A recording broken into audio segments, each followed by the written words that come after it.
My name is Laurie Pohl. I currently serve as the Vice President for Enrollment and Student Affairs at BU. And our topic today is to talk about evidence for program learning outcomes. And in particular, I've been asked to talk about how you link programs with outcomes, evidence with outcomes.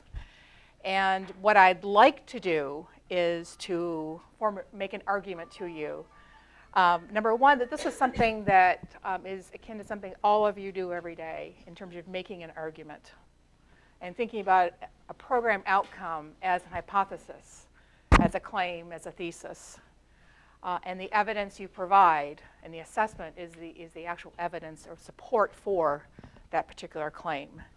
And so I'll use a device with apologies to Anita. I know Sarah's coming back later.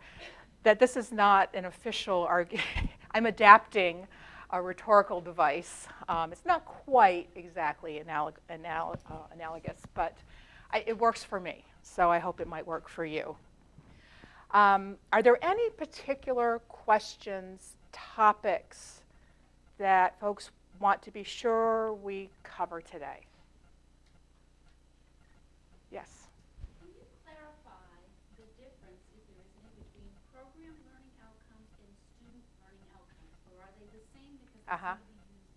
Okay, so the question was, what's the difference, or is there one, between student learning outcomes and program learning outcomes? So we can talk a little bit about that.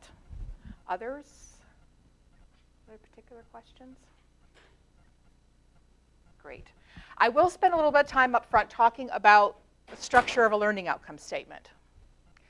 The basis of evaluation is the program. And that's where the name program learning outcome comes. So it's general education, it is a BA, it is a PhD, it is an EDM, it's a CAGS, it's a certificate. It's a coherent body of work that we oftentimes term a degree, but also program certificate. Student learning outcomes generally are individual outcomes that we want for a student. That's not to say that student learning outcomes are not incredibly important to program outcomes. In fact, they are the basis of a lot of the assessments that we will do. But the important distinction is that student learning outcomes are often looked at in an individual basis, maybe a cohort basis. They are often part of a program learning outcome or program assessment. So that's clear. I have a couple of outcomes for today. I'd like you to be able to identify the evidence that's appropriate to at least one of your learning goals. I know you all have your learning goals. I've seen them up on the website. List at least 2 ways that evidence could be obtained, and then identify your next steps, so next action items.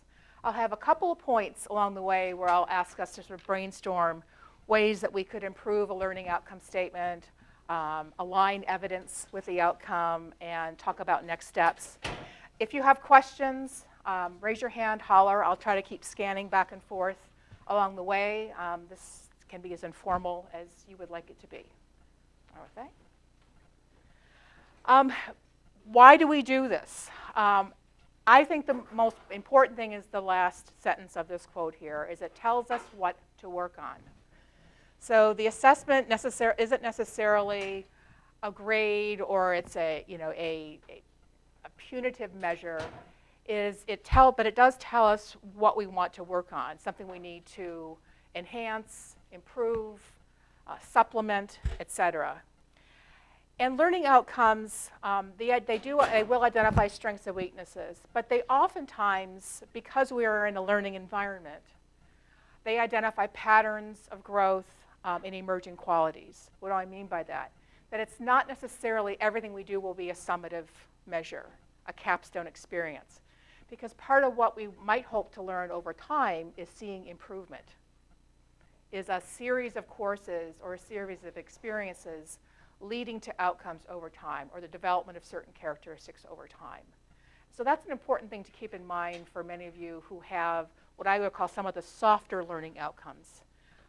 Changes in behaviors or attitudes toward social justice, behaviors towards certain populations, ethical behavior and research and conduct. Some of those things are things you develop over time, and you might want to assess them over time. It becomes easier rather than trying to do it all in the end. As I mentioned, I have a framework that I like to use.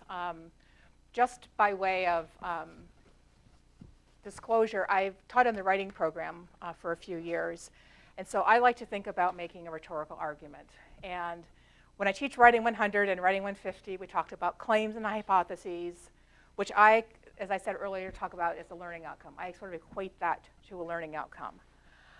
We base that in evidence or reasons, facts. I call it direct and indirect evidence or artifacts in terms of the assessment process. And a warrant, in rhetoric, I talk about that as the means of assessment. It's one thing to have a learning outcome, and it's hard enough sometimes to craft that. We then have to collect evidence and make sure it ties, it's actually giving us the information we need to assess our goal, and then we actually have to decide how to assess the evidence against the goal. That third step is an important step and one that I'll spend a little bit of time with towards the latter third of the talk. But for those of you who are still working through and revising your outcomes, I think like an effective claim, an effective learning outcome is specific, it's measurable, and it's debatable. It's not trivial. You don't get to achieve this learning outcome just by having gone through a series of check-the-box activities. You're trying to get more than that. You're trying to get a level of proficiency, competence. So it's not just, I get this by virtue of having sat in a seat for a semester or 4 years.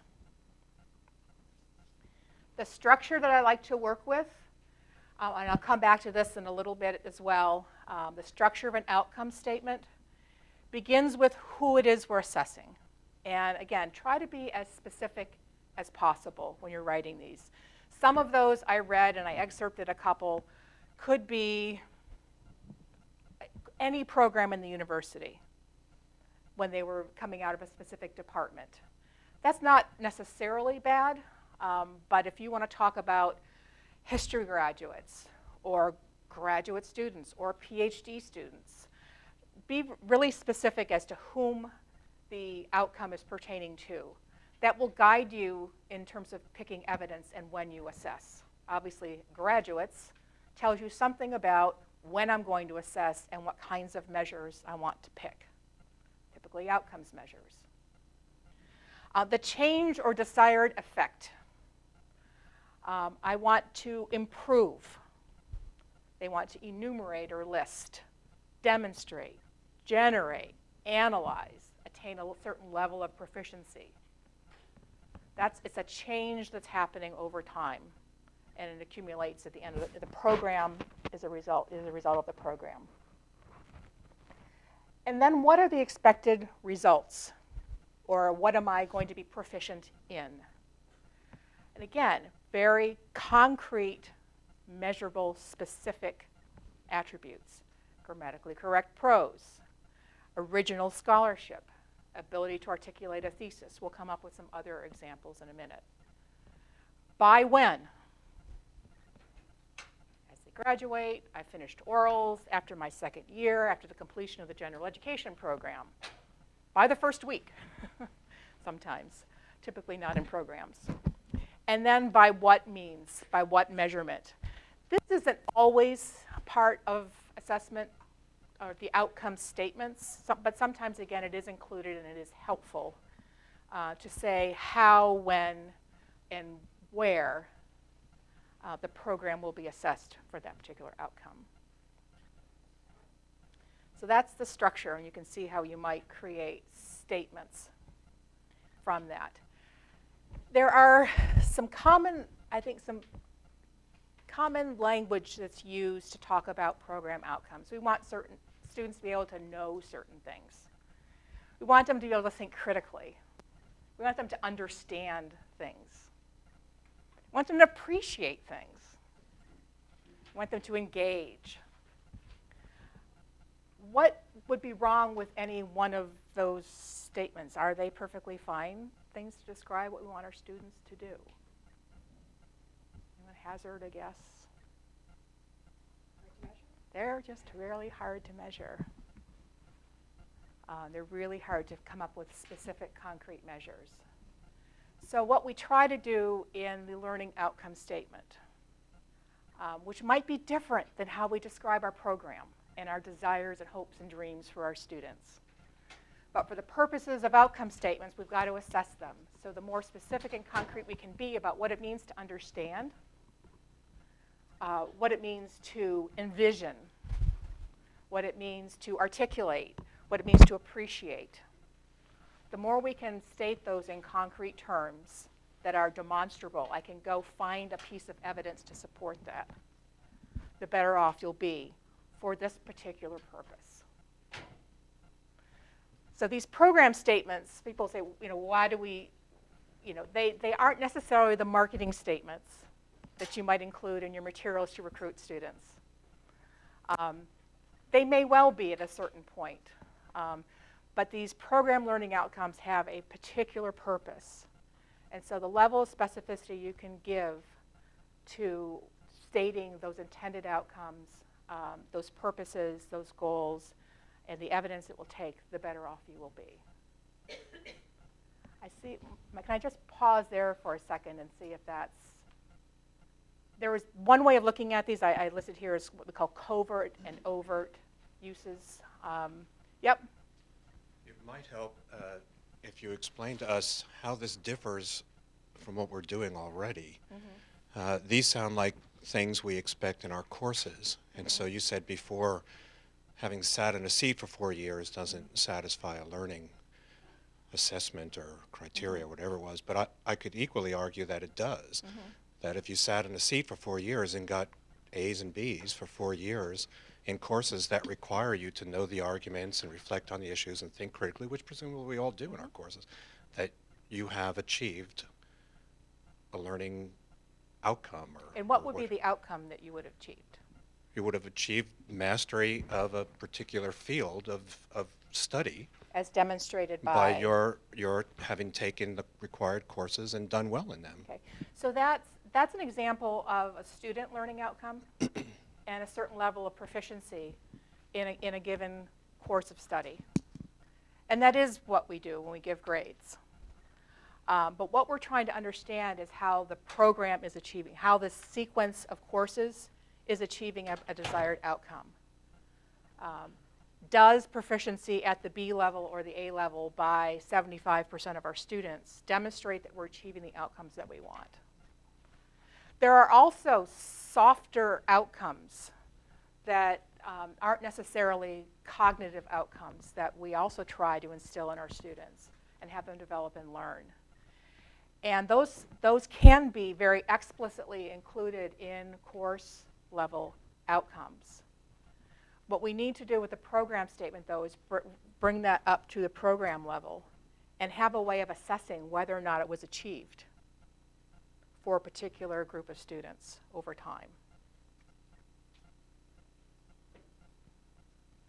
Did I clarify or did I confuse? I think that although I agree that the covert measures are extremely difficult to ever assess, the overt seem very difficult also, almost as difficult. So moving from covert to overt doesn't solve the assessment. It doesn't solve, I think it may, but the goal is to try to find things that I can more easily find evidence for. So it's a little bit more. So knowing in some way, for some outcomes, means I'm able to summarize. For some, I'm able to convey that in a public setting in an oral defense of a thesis. Knowing could be passing a license exam in a particular discipline. So knowing can be assessed in a variety of indirect and direct ways, which we'll get to in a second. But take envision versus illustrate. Does that help at all? A little bit? A little bit? appreciate art versus choose to attend something in my latter life. I have a way of actually knowing, maybe not in the most perfect way, by surveying my alumni, whether or not they choose to attend art.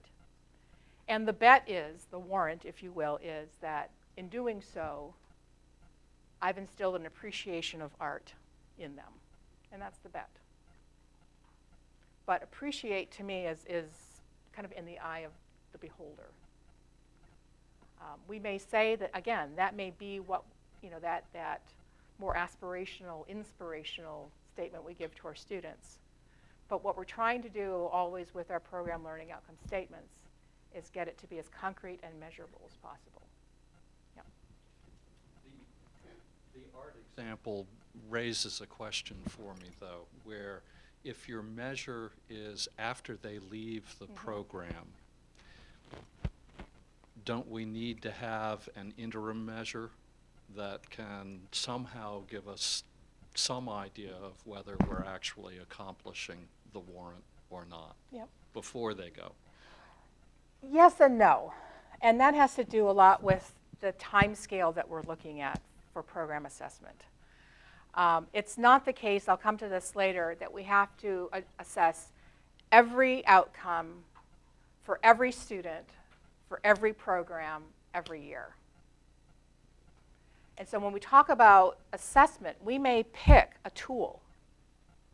We may pick a measure. It could be an alumni survey to implement in a given year. And that, the results from that may provide evidence for multiple learning outcomes. That's just one way we're going to go about assessing the program. So assessing the program takes time, and you'll get to it over time. You'll get pieces. You'll learn as you go. You'll never get that. It's sort of never done. That's the sad part. It's one of those things that you do iteratively. So I might learn a little bit about that alumni survey. I think I'm telling them to appreciate art, and I choose to measure it by whether or not they attended any art events when they are in the, did they volunteer? Are they employed in the field, et cetera? And if I find out no, then I have to say, well, do I have the wrong measure? Or is my program not doing what I wanted it to do? And again, that's just one way. But a lot of times when you're picking the evidence, what you want are multiple ways, multiple types of evidence to support a particular outcome. That helps to validate it and perhaps provide a little bit of information sooner rather than later. Other thoughts? What I wanted to do was to take a little bit of time with a few of these statements and see if we can find some easy ways to make them better, for lack of a better word. I know that's a loaded term. But how can we make them more explicit, measurable, specific? So let's just even take the second one. I'll pick on Steve here a little bit. We will create student leaders who are engaged in their community. How might we make that more measurable, specific, explicit?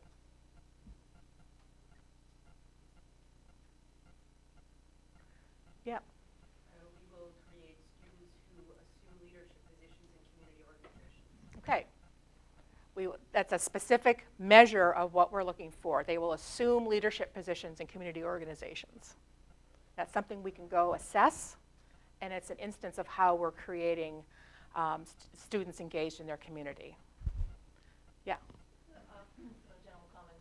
Is it really beneficial to specify outcome statements in such a specific way rather than having them fairly general like this, engaged in their community, but then coming up with measurement indicators that are much more specific and measurable? That will allow you for flexible sort of approach to measurement in the future as well if you keep this fairly general. I'm sure there are different ways to measure that specific fairly general outcome. Yeah, what you need to do in that case, though, is make the connection between why a particular measure is evidence of a particular outcome. And that needs to be argued and thought about. And there are plenty of cases where those indirect measures where you have to do that anyway. And that's the real work, and I think the real fun sometimes of thinking about how to make those connections. So you're right. But being more specific about what it means to be engaged gives me some hints about where I'm going to go find that information if I don't have it already.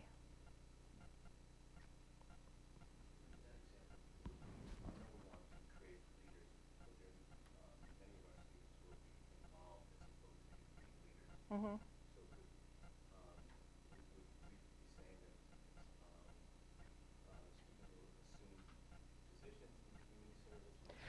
You can decide whatever that is, whatever that noun is, whether it's a leader or the adjective, whether it's a leader or it's just being involved. That's whatever your outcome, whatever you're trying to achieve in that particular role. So that's fine. What about develop the competencies in the core functional areas of hospitality management?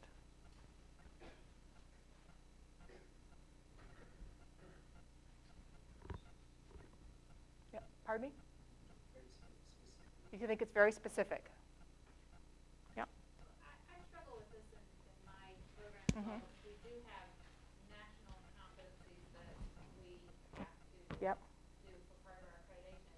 So if we listed each of those one by one, then we would create a measurable goal for each of those competencies. I'm guessing that's what Yep. would need to be Exactly. to say, well, competency A is this. We would measure A little more specificity as to what those competencies are would be very helpful here. Yeah, go ahead. The first one, because that's from my program. That's your so we want to do the first one. So we develop graduates who understand financial theory, including time value of money, risk preferences, market completeness. Is that right? Market completeness. Principles of asset pricing, Arrow DeBrew, securities, and risk-neutral asset valuation. Too specific. I know the key word is understand. Yes, it's understand. Generally, too, this is about what the students demonstrate. So typically, these statements start out with students will develop rather than we develop. They will develop competencies rather than what the program is trying to do. Same thing with the second one. I would just articulate a little bit about what you mean to understand. Is there a level of proficiency you're aiming for? Is it competence? Is it the ability to explicate? Like that, yeah. For that one, could you just say students who can apply financial theory, including blah, blah, blah, blah, Yep. to a particular? Absolutely, and to a particular area helps even more. Absolutely. Go ahead. I would think this one is also rather dependent on the field that you're talking about. Yes. So if your field is rapidly changing, you may not want to list each of the individual pieces. Yep. Because then it's hard to keep that same competency over time and measure over time. Yep, absolutely. So there is, back to the issue of whether you should be, general or specific. You can over-specify, and the limit of over-specification sometimes is something that's trivial and just obvious, and of course you'll do that. So you will know your fields best, and know some of you will have accreditors who will say specifically what competencies need to be assessed and what those learning outcomes come. If you're in a rapidly changing environment, maybe one of your competencies is to deal with a rapidly changing environment. I mean, so there's some ways to turn that almost to your advantage in your program. Other thoughts?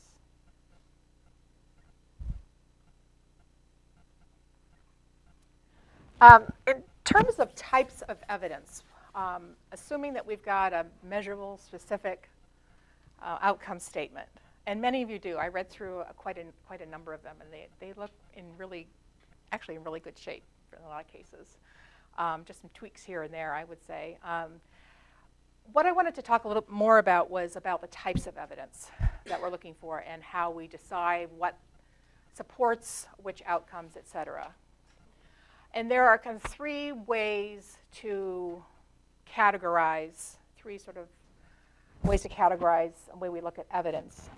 One is direct evidence. Fact could be direct observation. Papers, portfolios, exam grades, participation in class, artistic performances where I've got something I'm in direct contact with. That's not to say it's giving me some kind of quantitative measure. I still have to figure out a rubric about how I'm going to assess that particular paper portfolio against a learning outcome, which we'll talk about in a minute. But these are really direct and factual. There's also indirect. We hinted at a couple of those earlier. Surveys and focus groups, placement and post-graduation rate outcomes, how the salaries our employees, our students earn, their admission to selective medical schools, et cetera, can be outcomes. Those are indirect measures of outcomes, even though they are quantitative, which is sometimes a little hard for people to understand. Course evaluations, completion rates, licensure and and related external exams, et cetera. So we have direct and indirect. Many of you have seen this before. Two other ways of thinking about evidence are summative and discrete. So is this something that happens at the end of a course of study, a course series, a set of experiences after a study abroad program, after 101, 102, 201, and 202? They do certain things. Or are there discrete assessments that might happen in the course of a capstone or the core experience in SMG? Or that's a discrete experience that could be part of evidence given to, it could be a collection of problems from a particular course over time, and you're looking for evidence of correctness or completeness and at a certain minimum standard. And then, of course, there's quantitative and qualitative. So quantitative, we've got surveys, exams, multiple choice tests, and the qualitative assessments, focus groups, portfolios, and performances. And these lead very naturally into the ways that we need to think about assessing them as well. So we've got indirect and direct, summative and discrete, and quantitative and qualitative. I had a three-dimensional matrix so you could show how you could start mapping all these into some 3D space. Thank God there are not four of them. I'd be in trouble. I'd have to have time as an axis. So I want to come back to this structure. And as I mentioned before, I think this structure of an outcome statement can give you clues to selecting the supporting evidence.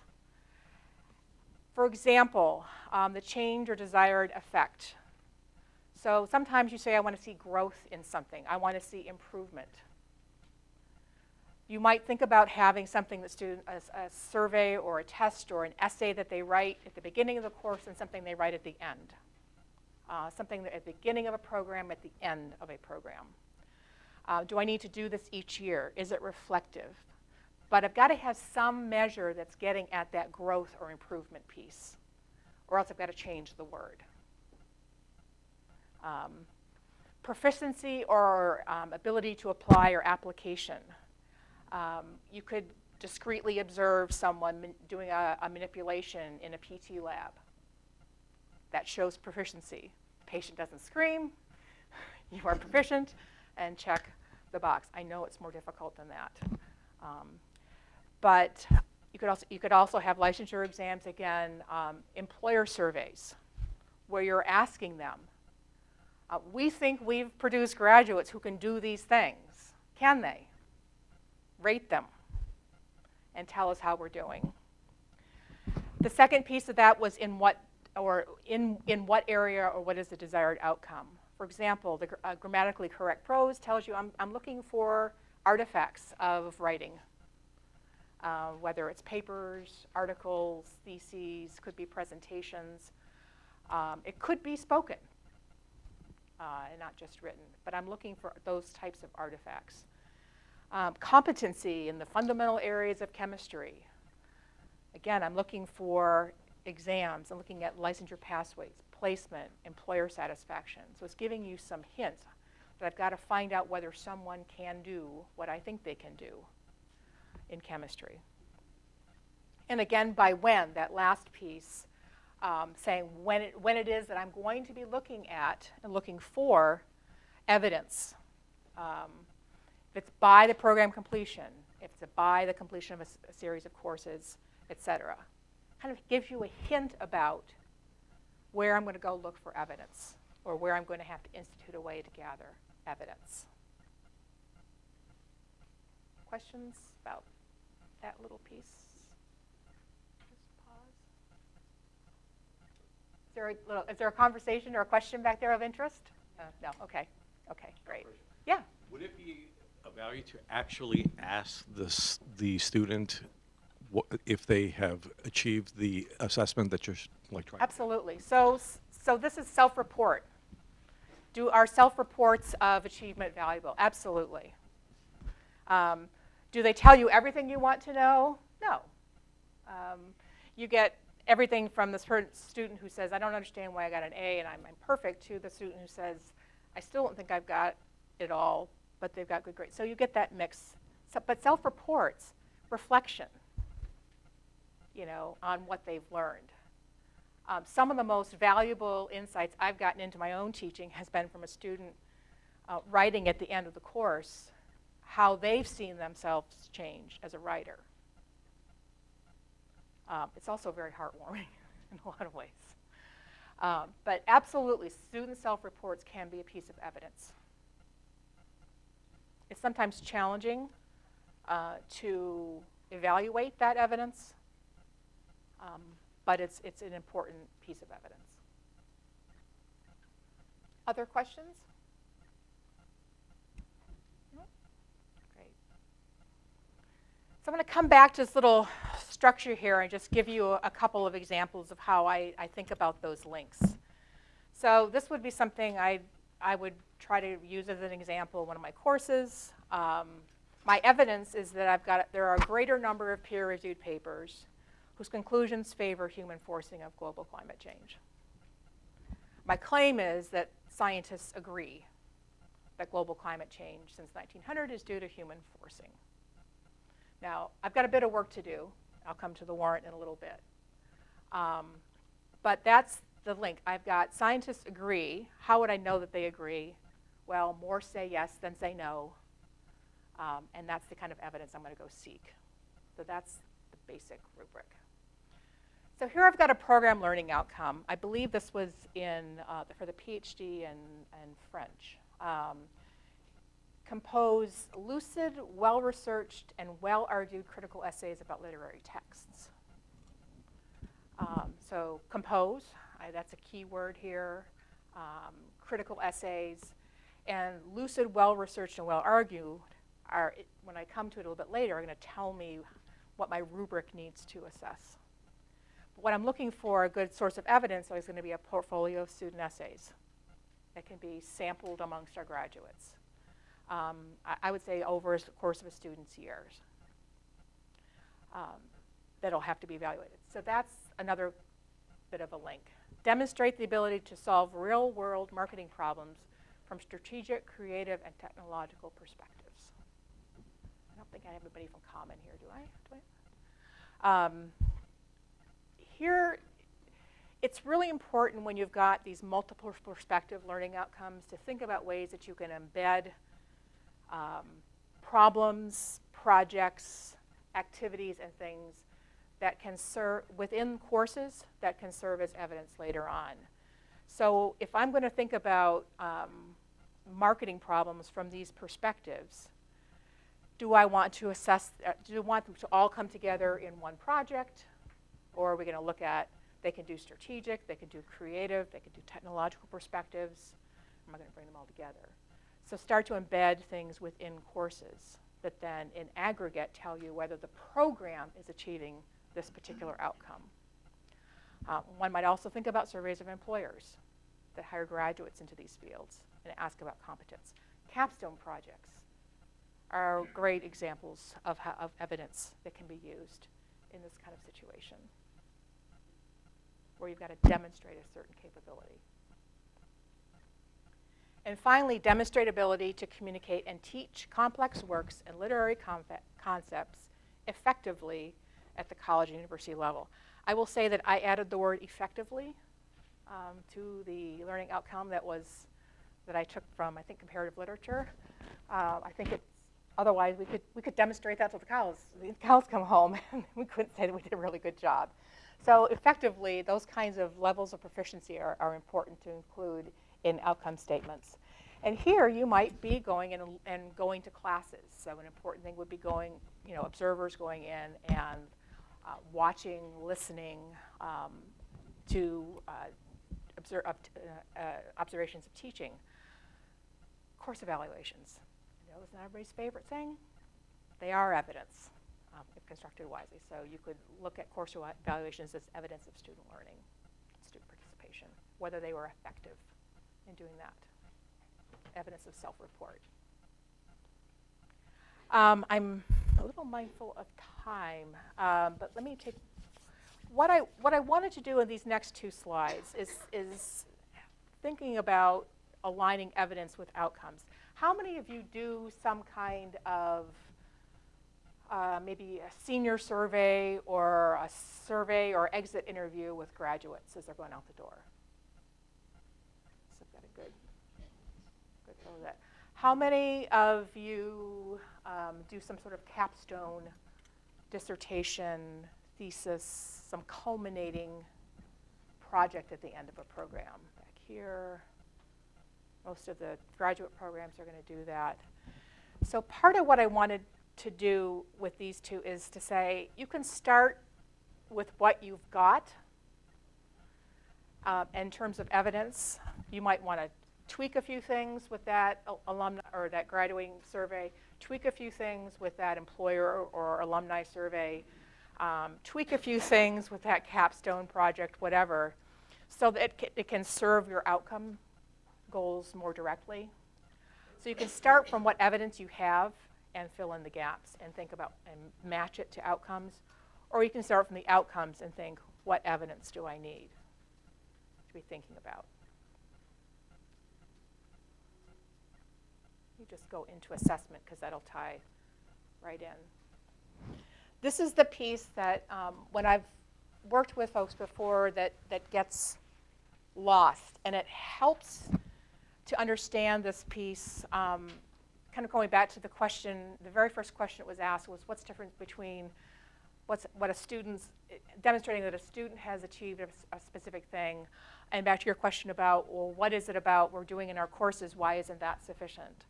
Part of what we're trying to do in assessing the evidence is, again, trying to aggregate it at the program level and not the student learning level.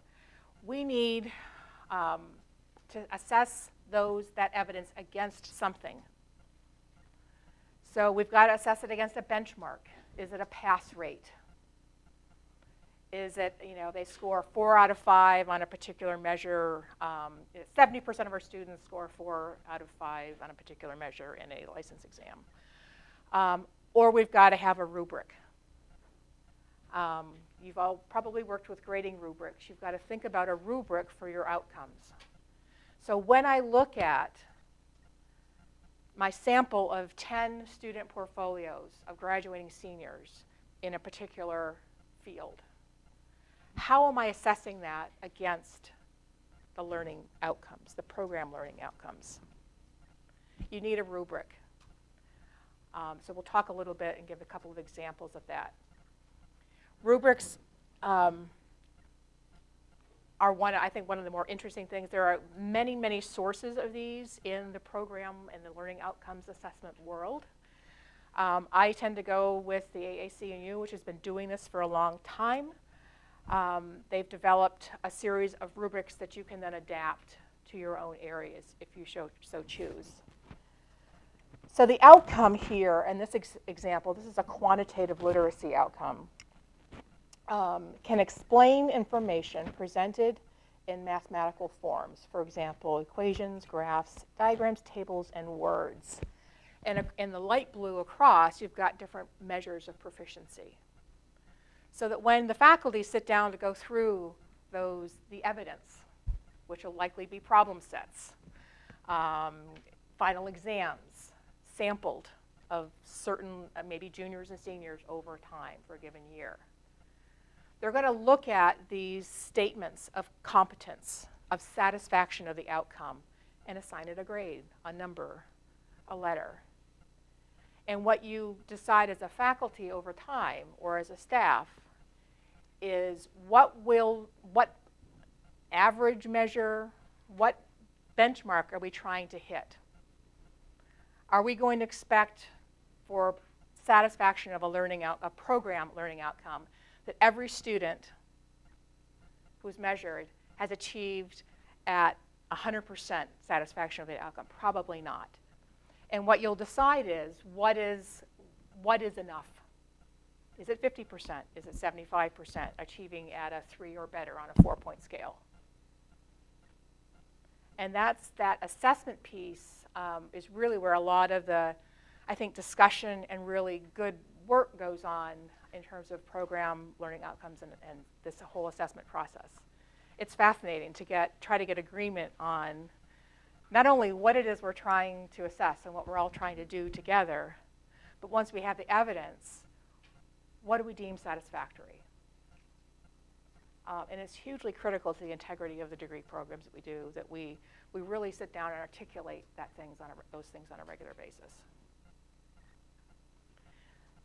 This is an interesting one. I picked this one because the civic engagement value rubric, because even if you're not in sort of student affairs or another sort of co-curricular area, many of you have program learning outcomes related to behavioral or attitudes. There's ethical conduct, there are social justice rubrics, there are advocacy rubrics, there are involvement rubrics, outcomes. So I picked this just to show you that you actually can develop some concrete ways of looking at evidence and assessing the evidence that you gather, whether it's from surveys, whether it's from a self-report of involvement, whether it's from a reflective essay that they do at the end, a portfolio that they might collect over their entire experience, demonstrating certain things. You actually, even with these softer goals, you can find a way to evaluate them in a rigorous way. So one example of civic identity and commitment provides evidence of experience in civic engagement activities and describes what she or he has learned about her or himself as it relates to a reinforced and clarified sense of civic identity and continued commitment to public action. That's a mouthful. Let's just say that. But it is clear I think it's fairly clear what we would look at a body of work and say, and maybe have some disagreements, some discussion about whether a student has achieved that particular thing or not, but I at least have something that frames that. Compared with provides little evidence of his experience in civic engagement activities and does not connect experience to civic identity. We at least can see those extremes as, I think, easily identified and easily perhaps agreed upon when looking at a body of work. Are there questions about rubrics or an experience with rubrics? A couple of examples you showed. This one and the previous have 4 values for each rubric. Mm-hmm. So do they correspond roughly to A, B, C, and D if you're applying those to evaluating written work, for example? They could. You could have 5, you could have 6, you could have 3. Yeah, you can have 50, but then Mm-hmm. the Exactly. exercise becomes meaningless because Yes, you cannot yep. distinguish between them. Yep. So what's the, is 4 a kind of a good 4 rule is a reasonable measure. thumb? Absolutely, 4 to Okay. 5 is perfectly good, and you could equate that to a letter grade, to a number. Either one would be fine. Yeah. Other questions? Comments? Anybody using rubrics for the evaluation of particular evidence they've got now? Yeah. Yeah, I know you are. Yeah. Yeah. We do 2 kinds of assessments in the CAS writing program. We do a quantitative assessment that has something very similar to this that's keyed to our course goals. And then we also, every other year, we do a qualitative assessment where we just look at a much smaller number of portfolios of student writing. And we have no rubric for that one. And it's so much more interesting. So I just wonder what to do with that. Yeah. So what do you mean by it's more qualitative? 'Cause We read a small group of colleagues, instructors in the writing program, reads a set of about 8 portfolios, so they're not at all, I mean, they're sampled statistically, but it's they're not representative particularly. And we just look at what our program is doing. So we might look at a group of A portfolios and see what is considered excellent in our program, or we might look at an A, B, C, several of each one, or we might look at ESL and non-ESL, but it's exploratory. Yep.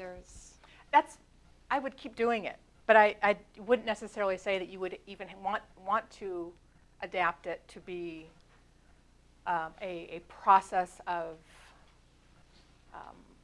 providing evidence or assessing evidence for program learning outcomes. But you have specific goals when you're sitting down and doing that. You're trying to assess whether or not your ESL learners are having a different experience than your non-ESL learners. It is exploratory. That's a perfectly normal part of curriculum development. It just doesn't necessarily fall directly in line with program assessment. That's fine. It could. Could it, I guess. How could it? I think you'd want us. I think you'd want to think. So, what is it telling you? So you said, what is it? Many miscellaneous things. Yeah. Yeah. So that's what's a little bit difficult. So sometimes people have, okay, I do an employer survey. I do a student survey. It's evidence of what? If I'm going to use that in a learning assessment or a program learning outcomes assessment, what is it evidence for? So you have this process, I would call it, of looking at and trying to understand kind of what's happening.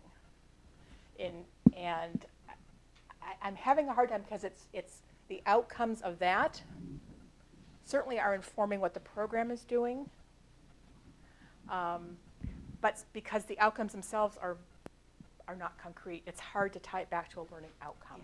Yeah. So this is a learning. I wonder if that could inform the rubric for the. Yes. It could. It should. It should. And it might, in doing that, it might even relieve the need to do the latter one, except that it's interesting and fun. But you could embed, what she's asking is, can I embed those exploratory concepts into my program learning assessment? So one of the outcomes for the program may very well have to do with the ways in which it educates different learners. And we want to make sure the program is achieving goals across a set of learners. And then I take that right down into the assessment. And that the one you're talking about could very well do that. That's a great example.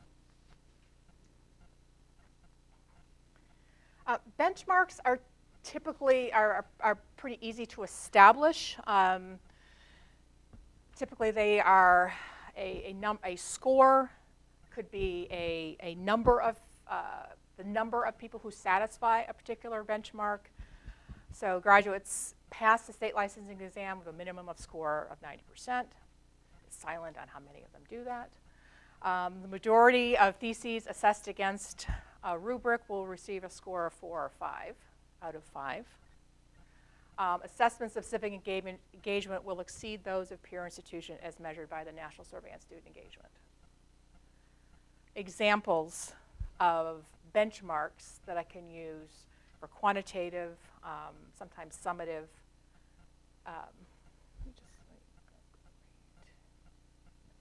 To assessment planning, because I want to get a little bit to this part as well. So some of our conversation has had to do with how do I link, or how do I, what about that measure that only gets me what the seniors have done? How do I can't wait for that. And so what do I do about getting evidence that I can use more quickly? Well, your seniors are actually going to inform your program for your sophomores, juniors, and rising seniors. But one of the things that we talk about when we talk about assessment planning rules of thumb is that you need to use multiple mixed measures. Any of you who's in social sciences and the sciences, who does any work with quantitative, you got to validate your information, you need to use different measures. You need to look at it from different perspectives, if you will. So you might pick from among the 6 categories that I described, the direct and the indirect, the quantitative, the qualitative, and the summative and discrete. Try to have at least 2 measures, 2 different types of measures per learning outcome.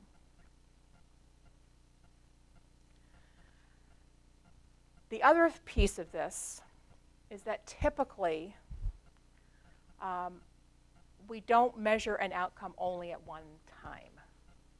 So this is another way of thinking about multiple measures. I assess an outcome halfway through the program and at the end.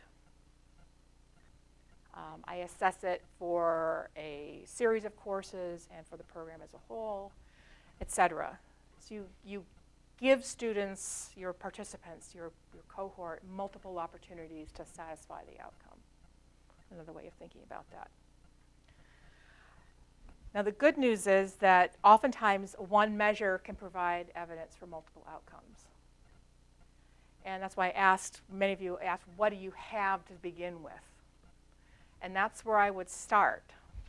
I take your program learning outcomes that you've developed already. I'd sit down and list the ways, the evidence that we already have at our fingertips, whether we collect it or not. So maybe you don't sample portfolios or sample final exams.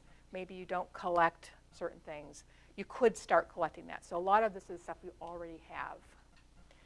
But I've indicated 2 different ways here. For example, a capstone project might be evidence for a student's ability to communicate, if that's in my program learning outcomes, their ability to think independently, and it could be knowledge retention and synthesis. All of that could be in the design of the prompt for that capstone experience, and then you can use that to satisfy 3 really different program learning outcomes. These are types of program learning outcomes. Similarly, I've got effective communication of complex concepts, and I've got some different ways of providing evidence for that, one of which might be a public seminar or research. This here is acceptance of a paper for publication by a peer-reviewed journal. Over here, lead class discussions and advanced seminar course.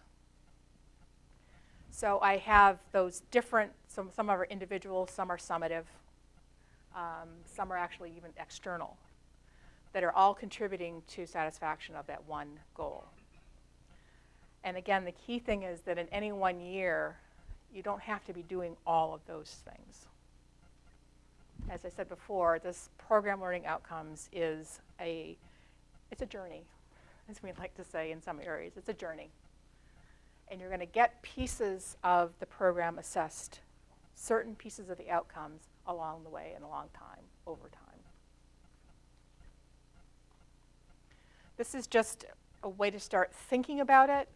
If you're planning for what you're going to do next, you may decide to focus on the type of evidence. So if you've got something that you're using, you've got some good experience with it, and you've got your set of program learning outcomes, map the 2 and see to what extent your existing tools and measures could be adapted. Or maybe you decide this is the year we're going to institute the capstone in our BA. This is the year, and that's all we're going to do in terms of program learning outcomes assessment, is make sure that when we do that, it ties directly to my program learning outcomes goals as part of what we're doing. The other thing is just to take it an outcome at a time. This is the year we're going to focus on knowledge retention and synthesis. This is the year we're going to focus on the ability to communicate orally and in written form about complex ideas to public, to lay people, and to experts. So you can sort of organize your work along these different ways. And again, have your tools, have your measures multitask. Try to have them and develop in ways that they can serve multiple goals. You save yourself a lot of trouble.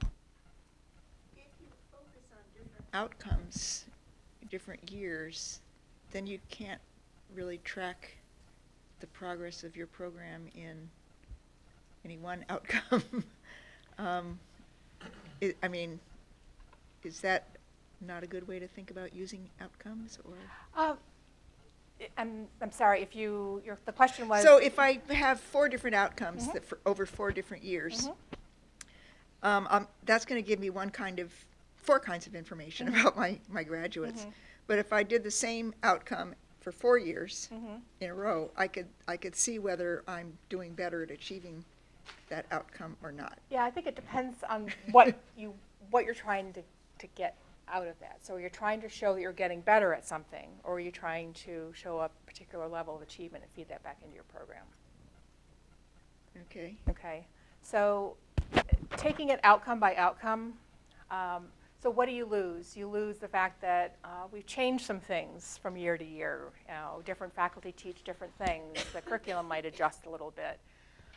We'll add pieces along the way. And so perhaps there's actually, you hope you're adding things and changing things as you go along, as you're learning things. So there's a certain amount of this that doesn't stand up to sort of a traditional reliability and rigor standard, which is where you would take one measure and you'd pound it away over time and you'd see improvement, which is a way to go at it. If that's the most important thing you do, that's your most important. That may be what you decide you need to do. But there's, this is not intended to produce statistically valid results because you know that the ground is changing underneath you. It is, to go back to the very first slide, we want to know what to focus on. We want to know not always how we're doing, but how effective is what we're doing and what we need to work on. So even if you're looking at one outcome 1 year, you may decide what to work on the next year while you're assessing maybe the second one. And that's okay. That is program learning's outcomes assessment. So it doesn't have to be this complete program all at once. There is one way that you can get at multiple goals and sometimes multiple measures, is by doing what we call a longitudinal study. So I'm going to pick the entering class of fall 2014. I'm going to follow them through their entire career at BU. And I'm going to do it in 3 ways. I'm going to survey them when they come in. I'm going to survey them at the beginning of every year. I'm going to hold focus groups. I'm going to monitor their grades and participation. I'm going to do certain things. That's a longitudinal analysis. And some of you may decide, maybe it's not the entire entering class, but a random sampling of the entering class that you can pick and follow. And at the end of the cycle, you do an assessment. You're assessing along the way.